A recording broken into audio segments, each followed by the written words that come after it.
Okay, this is more like what we're used to. Let's see where the keys are. No keys. There we go, power on, kickstand up. Forward controls, not really a fan of those. Nice Milwaukee 8, and it is a 107. Let's get going. I might help we put it in neutral.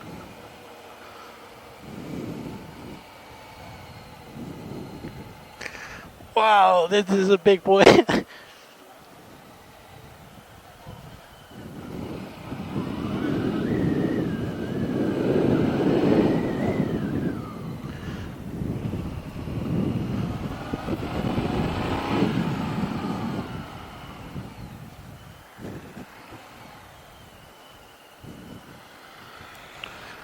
Bro. Freaking Hondas.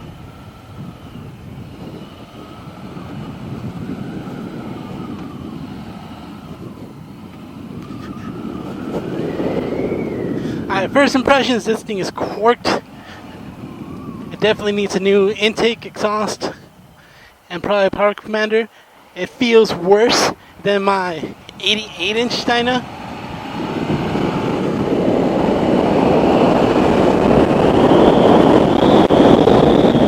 It's loud and aggressive. All it wants to do is make noise and not so much power. Oh, never mind. I'm going 70. So there's always a weird disconnect between Harleys and other brands. Like, it makes so much noise and it rumbles so much that you don't know if you're actually making power. And then you look down and you're going 70 miles per hour and you can't even feel it. Look how smooth this. Oh my god. This seat is perfectly set up so that if I had some longer bars, I could just cruise back in style, go a hell of a long distance on this with no worries. Hey, look, an Indian. Sorry, buddy. Big boy goes first. Actually, no. We're going straight. Oh, okay. That's a Harley brake right there. Look. It hardly moves, but it just stops the bike.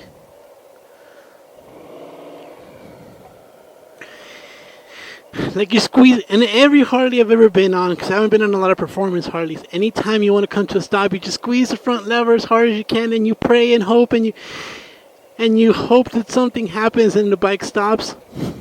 You also pray that it doesn't lock up before it stops, because that happens a lot on these bikes.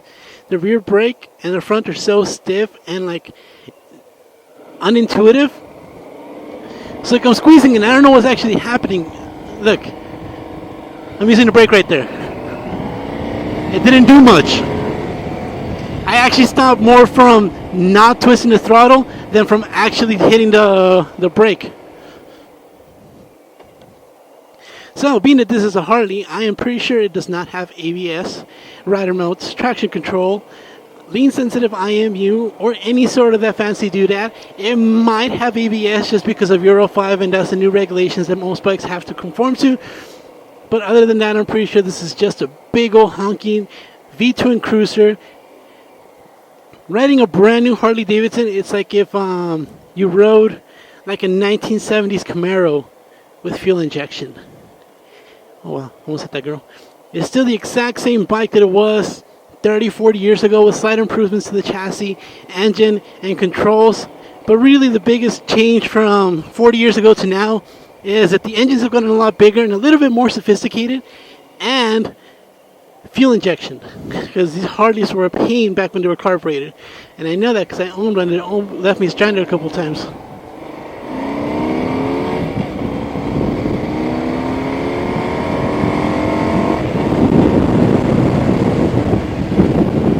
Look at that!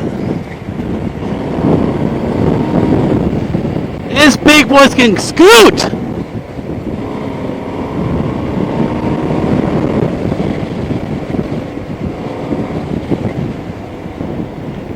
Wind protection is not much. It has that weird little fairing that is just vibrating and rattling up ahead. It does not have the removable saddlebags because they have been removed, which is weird. Why remove the saddlebags and not the... Let's try this. Oh, it does have ABS. I just activated it.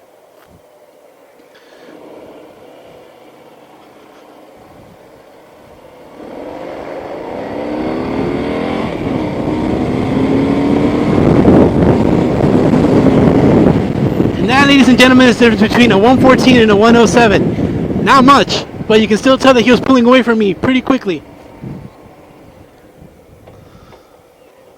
Let's see. Oh, it's a 107.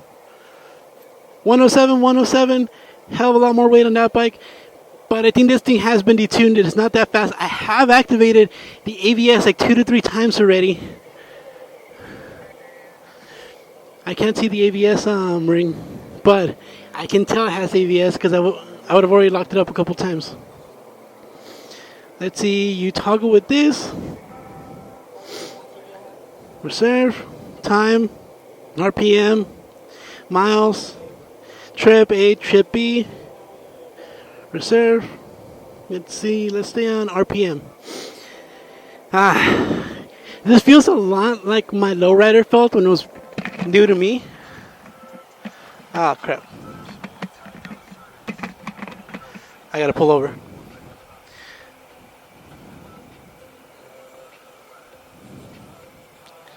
So I have some issues with my helmet. My visor's trying to come off right now.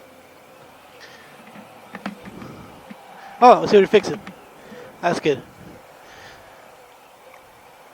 Ultimately, if I was looking for a brand new cruiser and it came down to buying this bike or something else, I don't think this bike offers enough of a difference from my current lowrider to a new Milwaukee 8.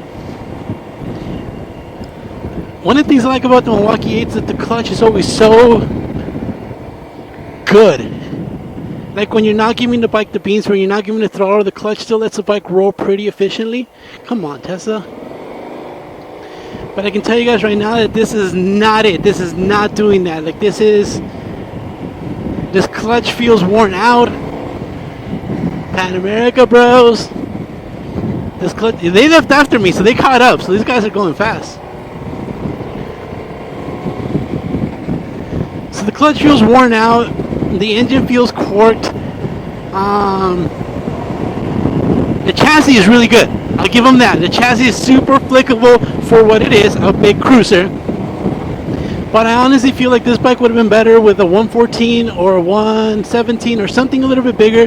This is supposed to be like a split difference between like a straight bob with no touring accommodations and a road glider or road king or some other touring motorcycle. But I feel like it's not doing that in the best way. Like, it still has a smaller engine. It doesn't have the 103, thankfully.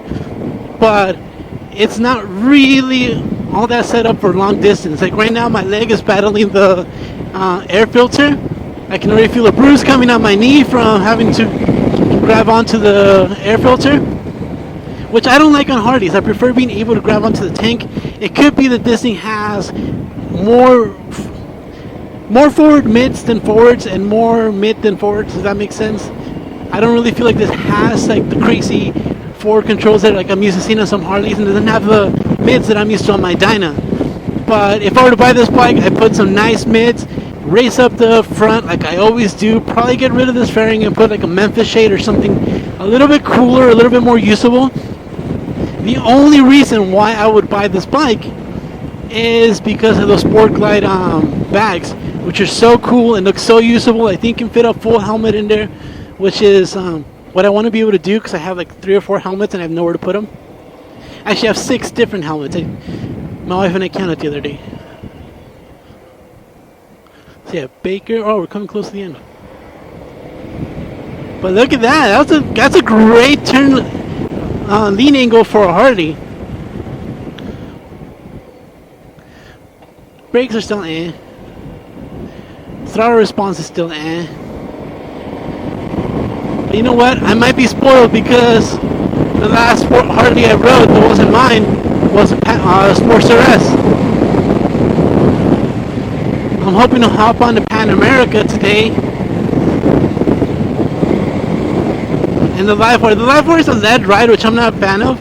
And the Royal Enfield ride that I'm going to go on at the end of the day is also a lead ride, which I'm also not a fan of. I much prefer this.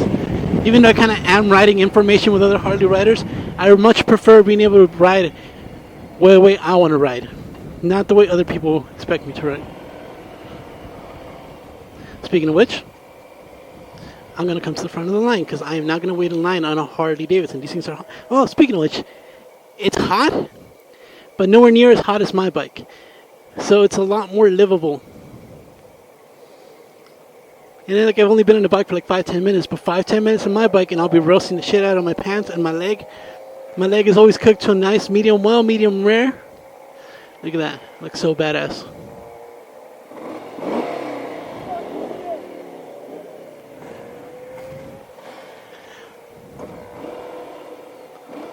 See that? When I give the throttle, this thing shakes.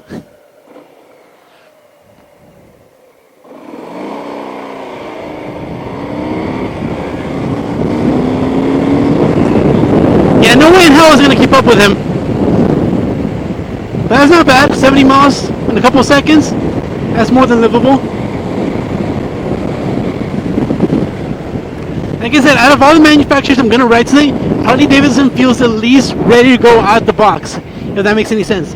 Like, I feel like I could hop on a brand new Triumph and just give it the beans without having to worry about anything. Hop on a new Royal Enfield, even give it the beans without worrying about anything. But on a Harley, when you buy a Harley, you know that the first thing you got to do, change the intake, change the exhaust, power commander. Yeah, it's an eclectic group. All American V-twins.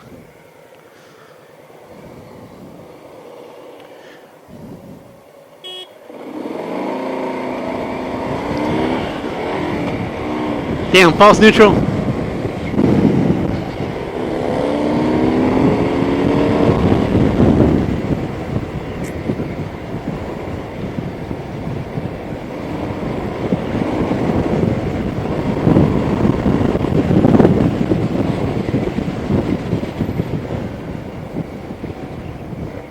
Yeah, I'm not keeping up with those guys. Even the homeboy and a bagger in front of me with the 107 is still riding way more aggressively than I'm allowing myself to.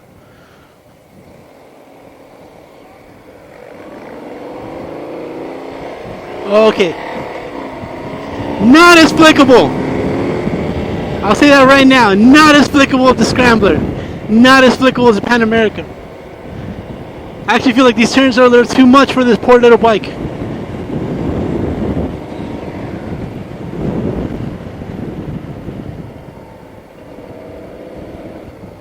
But having ABS in a Harley did save my ass back then, because I know for a fact that my bike would have... Ah, fuck it. Thank you.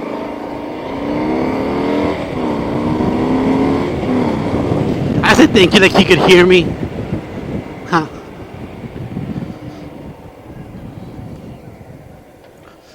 I do gotta say, I would have to change these handlebars. I can already feel that my wrists are getting a little too much of my weight on them.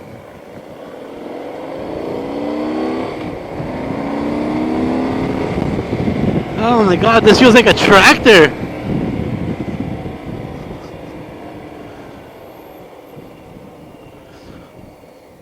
Now let's go back and hop on something a little bit more sporty.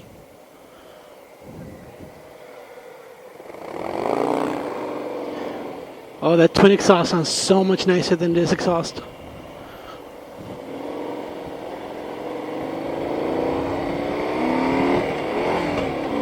Ah!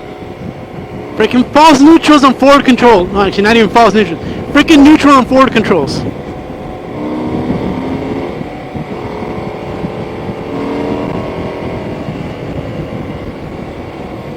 That was so short. I felt like the Scrambler one was a little bit longer.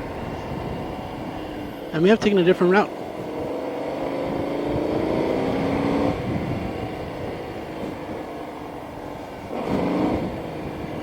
Yeah.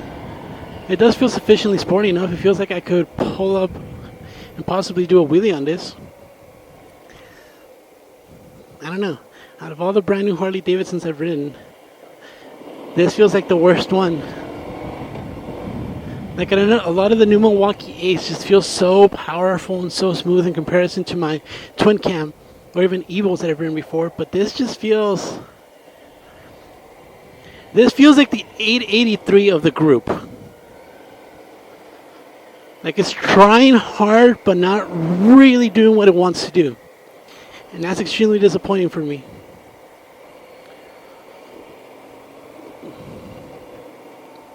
That sucks.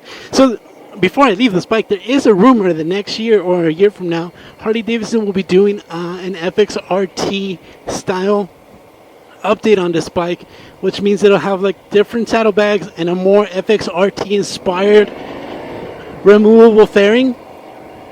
Which if they do, I'd be extremely okay with buying this. If they don't, which I'm pretty sure they're not going to do, I don't think I'll buy a Sportglide. A friend of mine has a Sportglide, and I've always been kind of curious about it because of the moddability aspect of it. Like, all Harleys are extremely moddable, but just the fact that you could change your... change the entire look by removing your saddlebags and windshield, that's extremely fun for me. I like that because I like removing stuff and putting stuff back on. So I have a quick detach sissy bar, quick detach fairings on my Dyna, and as soon as I can, I'm going to get a quick detach sissy bar as well. Ooh, free hat.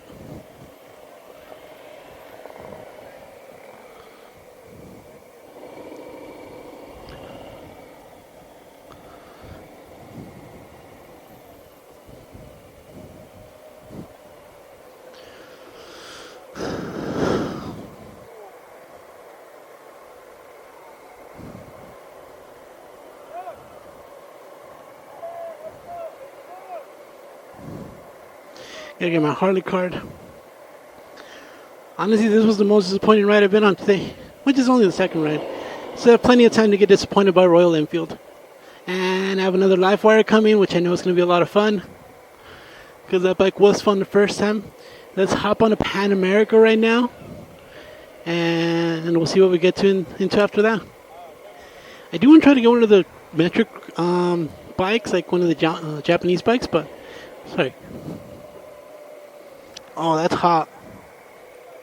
This transfer case is actually hot to the touch, which is not usually on my bike. How was your ride? Pretty good. Oh, I don't need that actually. I just need the barcode here. Alright, you are all set, so you're actually going to come into the soft tail lane and anywhere there's room there. Okay? Thank you.